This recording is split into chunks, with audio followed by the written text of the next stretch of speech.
ભરૂચના ભોલાવ જિલ્લા પંચાયત વિસ્તારમાં ₹95 લાખના વિકાસના વિવિધ કાર્યોના લોકાર્પણ તેમજ ખાતમુહૂર્ત કરવામાં આવ્યા હતા।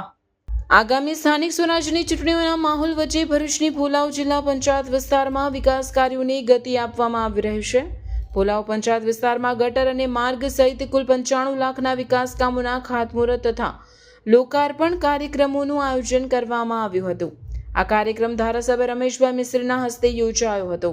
કાર્યક્રમમાં જિલ્લા પંચાયત કારોબારી ચેરમેન ધર્મેશ મિસ્ત્રી, ડેપ્યુટી સરપંચ યુવરાજસિંહ, ભોલાવ પંચાયતના સભ્યો તેમજ મોટી સંખ્યામાં સ્થાનિક નાગરિકો ઉપસ્થિત રહ્યા હતા।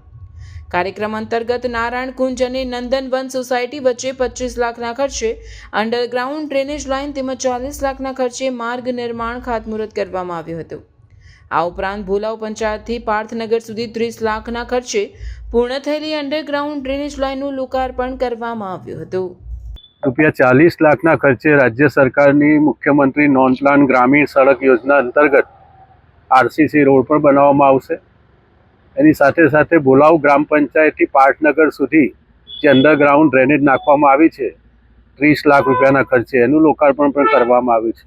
આમ કુલ મળીને ₹95 લાખ કામો ભોલાવ ગામમાં આવેલ સોસાયટી અને ગામમાં થઈને આ 3 કામો નાણાં પંચના કામો ભારત સરકારની ગ્રાન્ટમાંથી અને રાજ્ય સરકારની નોન પ્લાન ગ્રાન્ટમાંથી કુલ મળીને 2 ડ્રેનેજના અને 1 રસ્તાના મળીને ₹95 લાખના ખર્ચે આ કામનું ખાતમુહૂર્ત કરવામાં આવ્યું છે। આ પ્રસંગે અહીંયાના જિલ્લા પંચાયતના સભ્ય ધર્મેશભાઈ, ગ્રામ પંચાયતના સરપંચ જીતુભાઈ, અમારા યુવરાજસિંહજી, ગામના સૌ પંચાયતના સભ્યો, આ વિસ્તારના સોસાયટીના સૌ આગેવાનો ઉપસ્થિત રહ્યા છે અને આ કામને વધાવી લીધું છે।